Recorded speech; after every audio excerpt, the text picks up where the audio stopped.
Hariom to all devotees of the Lord. Since we are not able to hold our weekly classes, Gita classes, in Gita Ashram on Thursdays and Saturdays, I have decided to record the lessons and upload on YouTube. And in this way, we can carry on the lessons online until the situation is better that we can resume all the classes. So I will be recording two separate videos, one for the Thursday class, because in December when we last met, we finished chapter 10 up to verse number 26. And for the Saturday class, I will commence from chapter 14 as we have completed chapter 13 also in December 2019. So let us move on now. Please keep in mind for the Thursday class now, today's lesson is for the Thursday class. We are now in chapter 10, which is the middle section of the Gita. And the middle section emphasizes on, from chapter 7 to chapter 12, emphasizes on Upasana Yoga. Upasana means Upa-asana. Upa means near, asana means to sit. What it means is to sit near is to bring our mind close as possible to the Lord. And for this, a devotee generally goes through three levels. The initial level is known as Ekarupa Darshanam, by which a devotee worships the Lord in one or a few particular forms. Shiva form, Rama form, Krishna form, Ganesha form, Devi form, etc. And as the devotion grows for the Lord in this manner of worship, and more knowledge dawns on the devotee, then he progresses to the second level of devotion known as Aneka Rupa Darshan, which means he realizes that the Lord is not only in this idol that he worships, but Lord is all pervading. He is in everything in creation, and therefore the devotee can worship the Lord in the sun, in the rain, in the moon, in the wind, and also the presence of the Lord in other human beings and trees, etc., etc. And then slowly again, the devotee expands his mind to understand that the Lord does not only reside in objects and people, but the Lord is everywhere, all pervading. He is in objects as well as out of objects also. So he cannot be confined by time and space. So then the devotee rises toward the highest level, the third and the highest level of devotion, known as Arupa Darshanam, worship of the formless. Now in chapter 10, Arjuna in verse number 17 asked the Lord, "Tell me, how am I to know you through constant meditation? In what aspects and forms, O Lord, are you to be meditated upon by me?" That means this is Aneka Rupa Darshanam.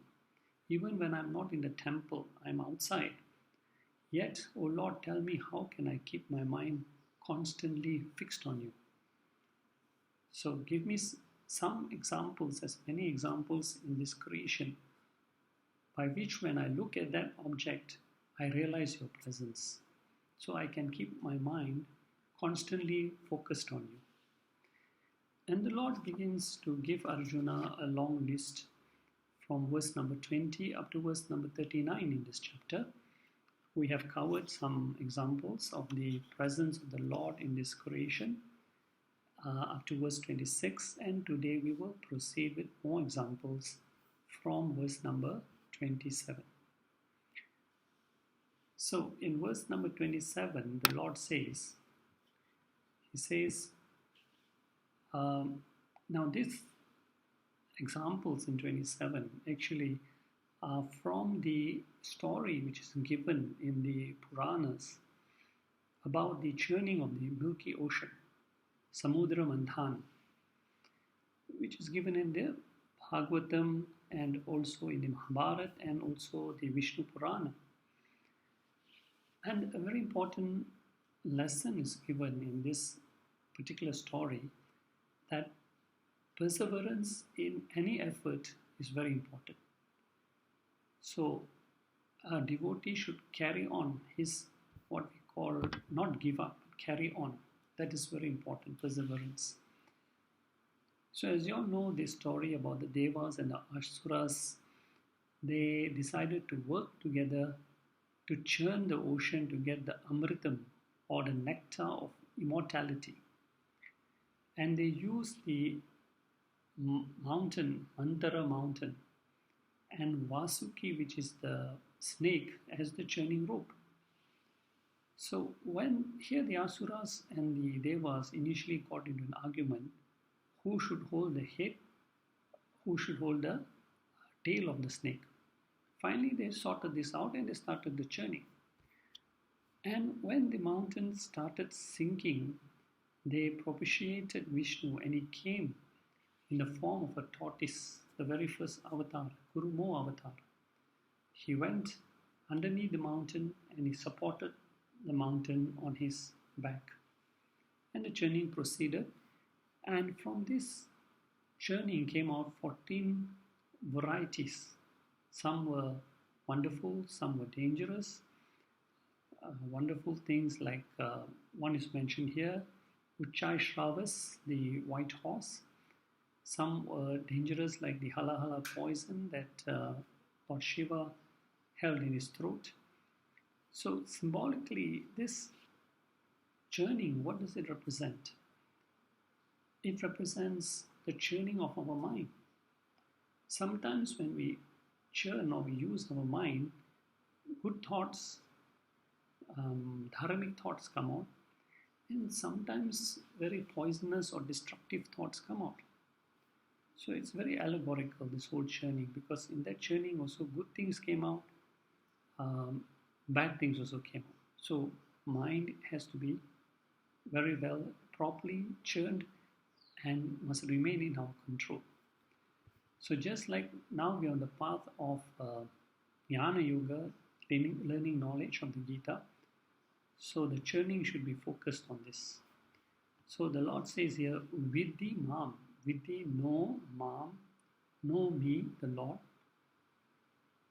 One of the examples of His presence in His creation, Lord is saying, among all the Asvanam, Asvana means horses, so many types of horses are there.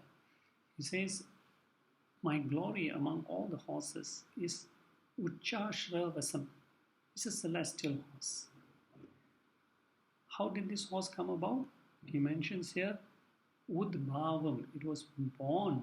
This celestial horse it's not an ordinary horse. It was born of the churning of the ocean. So Udbhavam, Amrit, it was the very nectar. From the nectar of immortality, this horse was created, and this horse was taken by the Asuras, by the demons. So that's one example Lord is giving. We can fix our mind on this picture of this majestic celestial horse called Uchai Shravasam, and remember the Lord in one way. Another example also comes from the churning of this ocean. The Lord says, Airavatam Gajendranam. Among all the Gajendranam, among all the great elephants, Lord says, I am Airavatam. Airavatam again was a majestic elephant that was produced out of this churning also. Next example, the Lord says, Naranam Naradipam. Nara are all human beings, called Nara, all the human beings. Among all the human beings, Lord glorifies His presence as Naradipam. Naradipam means king of all men. Because among all human beings, the one who has the highest authority is the king. And people bow down to that because he has authority. People respect that, pay their obeisances to the king. And not only that, in the olden days, it was the king who had the power to reward, and he also had the power to punish those who violated the laws. So the king was the upholder of dharma. So among all the men, Lord singles out the king. And what we call, and we've seen so many wonderful examples of all the great kings like Yudhishthira, Lord Rama, etc., and how in the form of dharma they rule the kingdom. So Krishna says, I am among all the people, my presence is as the king. Meditate on that. Verse 28. Ayudhanam aham vajram. Vajram is the weapon of Lord Indra. It's like a lightning bolt. So in the Puranas, the story is given that this weapon, the Vajra, was formed from the bones of a Maharishi known as Dadachi. Dadachi had done severe penance, and for this he was blessed with a very strong, powerful, healthy body. So the Devas, the story goes that the Devas wanted to destroy a particular type of Asura known as the Vritra Asura. And they needed a very powerful weapon.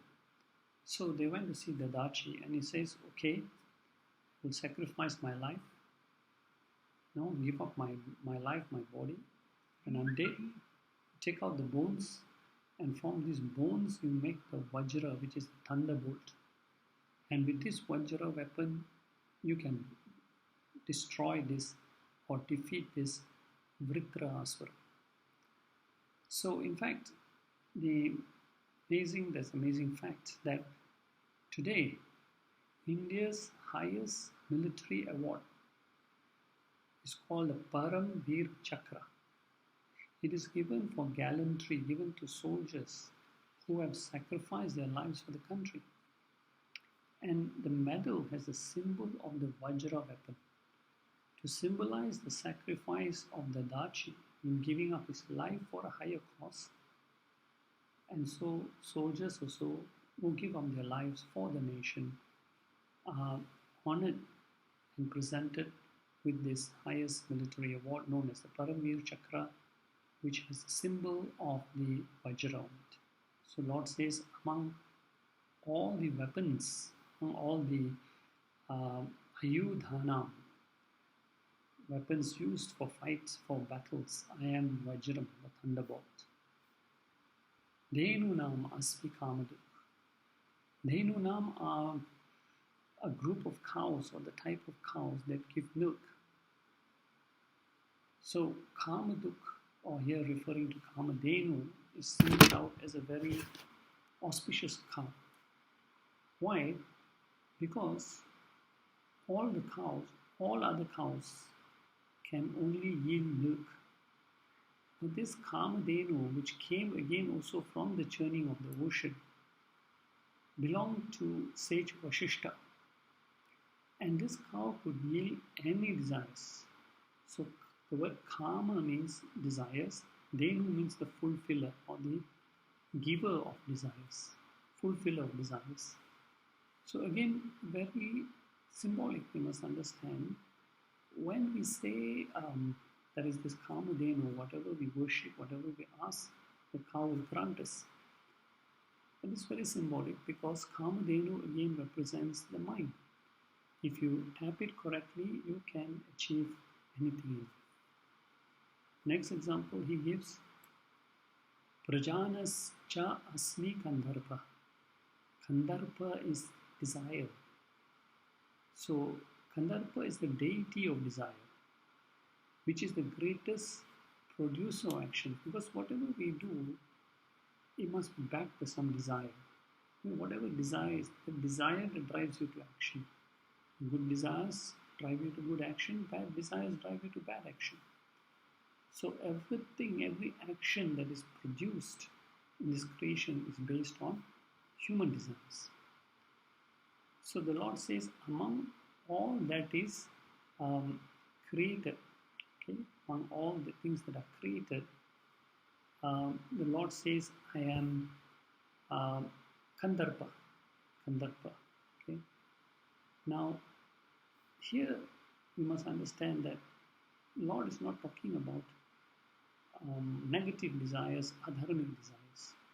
He's talking about pure desires. Whenever there are pure desires that arise in our mind, sattvic desires, then the Lord says, my glory is exemplified in that individual. Any individual that is constantly coming out with good desires, promoting good actions, the Lord says, see my presence there. Now, Lord did speak about the desires earlier on also in chapter 7, verse 11, when he mentioned, I am desire which is not contrary to dharma. That type of desire Lord identifies with. So in whoever we see the presence of good actions driven by good, pure, humble desires, Lord says, my presence is there. Sarpanam asmi vasuki. Sarpanam, among all the snakes. And these sarpanam are those type of snakes which are poisonous. The Lord says, so many snakes which are poisonous, I am the Vasuki snake. And Vasuki, as Shiva worshippers will know, Lord Shiva has this Vasuki snake around his neck. And again, it's very symbolic. Very symbolic. Having this snake, the snake is a poisonous snake. Lord Shiva puts it around his neck. But what does it represent? This poisonous snake represents the greatest poison for all human beings, which is nothing but the ego. So if a human being knows how to handle his ego, then it doesn't poison him. Just like Shiva, he is the master, he knows how to handle the snake, he is in full control of it, his ego, it does not harm him. So same thing also, we must learn to handle our ego. Once we handle our ego, we know how to control it, we know how to harness it. But if the ego controls us, then we go out of control, we go into the wrong direction. So among all the poisonous snakes, Lord says, I am Vasuki, which is another glory of the Lord also, which is an ornament around Lord Shiva's neck. Verse 29. Naganam asmi anantas.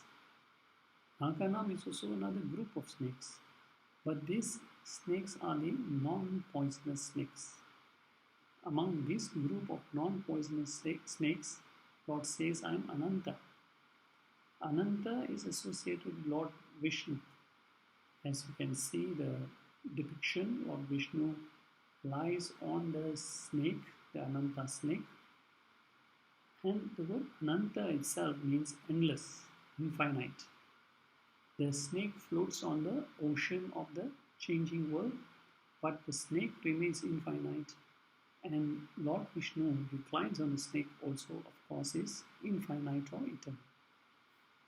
So among all the snakes, non-poisonous snakes, Lord singles out Vishnu, and again we see that beautiful, glorious picture of Lord Vishnu reclining on the snake. It should immediately draw our mind, our attention towards the Lord. So there are many, many examples around us. It's not necessary that we only remember the Lord when we go to the temple or to our altar to pray, but so many things around us should trigger our connection with God. Varno Yadasamaham. Yadasam are all the different type of water devas. Now why are there so many types of water devas? Because there are so many types of forms of water. Example, there are rivers, there are lakes, there are ponds, even clouds contain water. So the Devta who's in charge of the cloud, who brings that water out as the rain, is called Parajanyo, who's responsible for rain. So like that, there are many forms of water, and one of the devas who's in charge of water is called Varuna, because why Lord singles out Varuna? Because Varuna is the deity in charge of the ocean, which is the largest form of water. And Varuna has got a vehicle which is called Makara, which will be mentioned in chapter 10, verse 31. Okay. So Varuna Devta is also worshipped in the evening time during the Sandhya Vandanam, when the sun is already set, so water is taken as a form of worship. So among all the water devtas, Krishna says, I am Varuna. Pitrinam Aryama Asmi. Asmi, I am what we call, among all the Pitrinams, among all the names, the ancestors, I am Aryama. And again, there are these lokas in the upper region, okay, where it's called Pitra Loka, where the ancestors and all reside. And Pitra Loka, the head of this Pitra Loka is Aryama. It's a very prominent deity of the Vedas. So on that particular time of the year, when we remember our ancestors, when we perform worship for them, Shraddha or Shraddha Tarpanam, whatever offerings are made to this Lord Aryama, because Aryama receives the offerings from us and he passes on to the right ancestor. So Aryama is the deity that is propitiated, that is worshipped. So Krishna says, among all the Pitra Devas, I am Aryama. Yama Samya Matam Maham. So among all those, Samya Matam means among those who punish, Aham, I am Lord Yama, who is the god of death. And that is the greatest, what we call, controller. I mean, in other words, the word Samyamatam is those who control. So among all those who have the greatest authority, it is Lord Yama who controls this portion, this end portion, which is called death. So, and nobody can escape that. Who can escape Lord Yama? So he is the one who will, at the time of death, will what we call, look through your, what we call your punyam and papam, okay, and then will allocate you for the next birth. So among all the controllers, I am Yama. So even Lord Yama is also a what we call one aspect of the divinity. We should not therefore just look down because it represents death, because everything has got its what we call its time and place also. So even Lord Yama is one of the extensions of the glories of the Lord also. Verse 30, the Lord says, among all the Daityana, Daityas are the demons.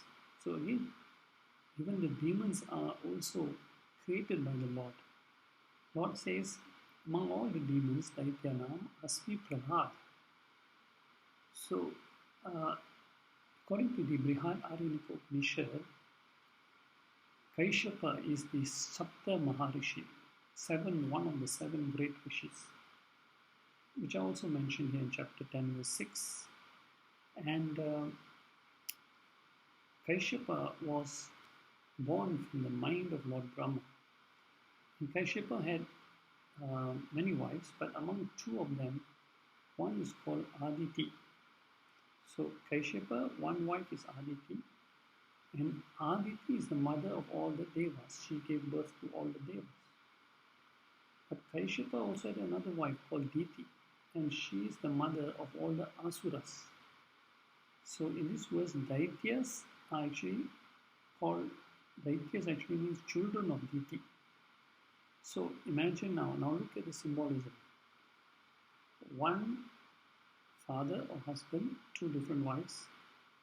And although there was one husband, but one wife produced Devas, the other wife produced Asuras. Again, very symbolic meaning here. We all have one mind. So that one mind we have to use in the right way. If we put in the right seeds, then it creates positive thoughts, which lead to positive actions. And the very same mind, if we put in the wrong seeds, the negative thoughts, creates negative actions. So Prahlad was born, his father was Hiranyakashipu, as you all know. His father was a very evil person. But yet Prahlad turned out to be totally different. He was a great devotee of the Lord. And his father was a hater. He really hated the Lord. So again, a very important lesson here. It is not by birth in a household that we take on the same nature as parents, but we can be different. So even though the parents, in this case, for example, Prahlad was a demon, but his son, Hiranyakashipu was a demon, yet his son Prahlad turned out to be a divine being. So there are certain inherent natures in us. So yes, sometimes our surroundings, our upbringing can affect us, but we still have some purity in us that can take us away from the impure path. Okay. Another example is Vibhishan. Okay. So his brother was Ravan. Ravan was an evil fellow. And Vibhishan was completely different. He was pure, he was sattvic. So here the Lord says, even among all the asuras, even among all the evil people, my glory is there in Prahlad, who followed the right path, who fought against evil and maintained his what we call direction on the dharmic path. Kala yata maham. Kala yata means that which keeps track, which keeps count. Okay, and the greatest equipment that never breaks down, that is very efficient, that keeps count right from the beginning of creation is Kala, which means time. Time never stops. Right from the beginning of creation, it carries on keeping track of everything. What does Kala keep track of? It keeps track of all the punyam, all the papams of millions and billions of human beings, not only in this cycle of creation, but in all past births also. So Sanchit karma, Bharat karmas, Agami karmas, everything, this efficient machine called Kala keeps time. So Lord says, why must such a precision recording of punyam and papam? Because then when that is efficiently recorded, then only the right punishment or reward can be given. So here actually Kala, according to commentaries, refer to Chitragupta. This Kala Yatamaham. I am among all the those who keep count. I am Kala here refers to Chitragupta. Now who is the Chitragupta? You see picture of Lord Yama sitting there when he gives out his justice. Beside him you will see a person standing with a book in his hand, and in the book is recorded all the punyams and papams. So he's the one who tells Lord Yama that when you come in front of Lord Yama will refer to Chitragupta, who has the book, and he will tell him about every punyam, every papam we've done. So there is also actually a special day when we worship Chitragupta. So at least hopefully when we also have to face Lord Yama one day, at least he will give us some kind consideration.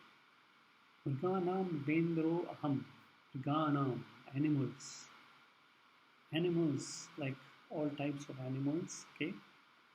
Lord says, among all the animals, I am Gendro, which is the lion. Okay, like we call a lion the king of the jungle. Okay, and so even on a ferocious animal like the lion, when we see, sometimes you go to temples or you see pictures of, all these lions and all that there. Again, that should connect us immediately to one of the glories of the Lord. Vainateyas Pakshinam. Pakshis means those animals that have wings, that fly, okay, among all the birds. Lord's glory is Vainateya, that is no other than Garuda. Garuda is part human, part bird, who is the vehicle of Lord Vishnu, and there is a whole Purana called the Garuda Purana, and it is dedicated to this divine bird. So the Lord says you can even meditate on the Garud bird as one of my glories. Among all the birds, we single out Garud bird as to be meditated upon as one of the Lord's glories also. Verse 31. Pavana Pavatam Asmi. Pavatam. Pavatam means among all that which purifies. So there are so many things that can purify. Ganga Jalam can purify. Fire also can purify. But Krishna says, among all that which can purify, I am Pavana. Pavana means wind or air. And again, among all those that can purify, all the elements that can purify, the Lord singles out air because air can move everywhere. Air is present everywhere. Okay, so unlike fire or Gangajal is only located in a particular place, but air can move about everywhere. Air is available everywhere. Even by breathing in, breathing out, also we can purify this body also. So air or wind is supposed to be one of the greatest purifiers in this world. And Hanuman is also called Pavana Putra, son of the wind god. Okay, so same like how wind also comes and purifies everything. Same way, Lord Hanuman is always there to serve us in the same way that the wind serves us also. So even we sit down and meditate in a cool breeze, the breeze itself, which what we call contacts with us, should direct our mind straight away to the Lord. And even that's why in the meditation we say concentrate on the incoming and outgoing breath. That is one of the glories of the Lord. Rama Shastra Dhritam Maham. Shastra Dhritam. Shastra means weapon. Shastra Dhritam means those who wield weapons, those who have weapons in their hands. So of course they are basically the Kshatriyas. Okay? And we also see a lot of our devas when you go to temple or you see pictures of devas. They all the devas, they do carry some weapon in their hands. Okay? Why do the devas have weapons? Because in order to protect dharma, you need a weapon. But the weapon is only used as a last resort. It's not straight away somebody doesn't listen, you use a weapon. You advise them, you try to educate them, you try to reason with them. And if they still proceed on the adharmic path, then only the weapon is used. So, same thing in Mahabharata. In Ramayana also, many peaceful methods were used to negotiate, to settle disputes. But when they failed, then when dharma had to be upheld, then you have to use some violence, and that requires a weapon also. Okay? So the Lord says, Krishna says, among all the wielders of weapons, I am Rama. Who is this Rama here? Rama here refers to Parashurama, who was the sixth avatar of the Lord, and he came with the axe to what we call to. He was Parashurama. Story is told in Ramayana, is told in Mahabharata, and although he was born in a family of Brahmins, he had interest in weapons, and he did penance, and he was granted a celestial weapon from Lord Shiva. And later on, he was also granted a divine weapon from Lord Indra. It is mentioned that Parashurama will be the martial instructor for Lord Kalki when the Lord comes in that Kalki form. At the end of Kali Yuga, it is Parashurama who will come and train, become the martial instructor for Kalki. So, Parashurama also came to avenge a lot of wrongdoings of the Kshatriyas at the time also. So, he had to use the weapon. So, Lord says, even those who carry weapons, my greatest glory is Parashurama, who took up a weapon to protect Dharma. Jasana Makaras Chashmi. Jasa means all the types of creatures in the waters. Many types of creatures are there in the waters. Now, Makara in Sanskrit means sea dragon or water monster. Again, a very mythological animal.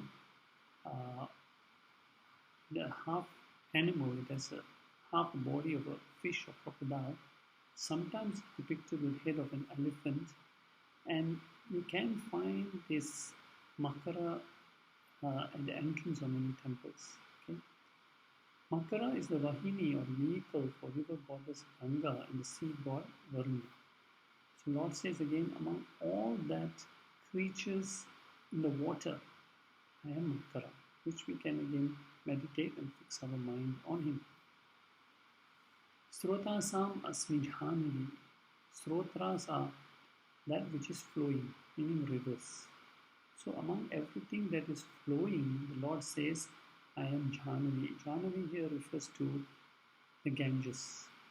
And there is a story why another name for Ganges is Jhanavi. Because what you call, when the Ganges was descending from the heavens, it was trapped in the, what we call, Janu Rishi. It went through his ashram. And he was so enraged because he destroyed his ashram that he held the whole Ganga within him. And then later, when he was propitiated, asked for forgiveness, then he released the Ganga out from his ears.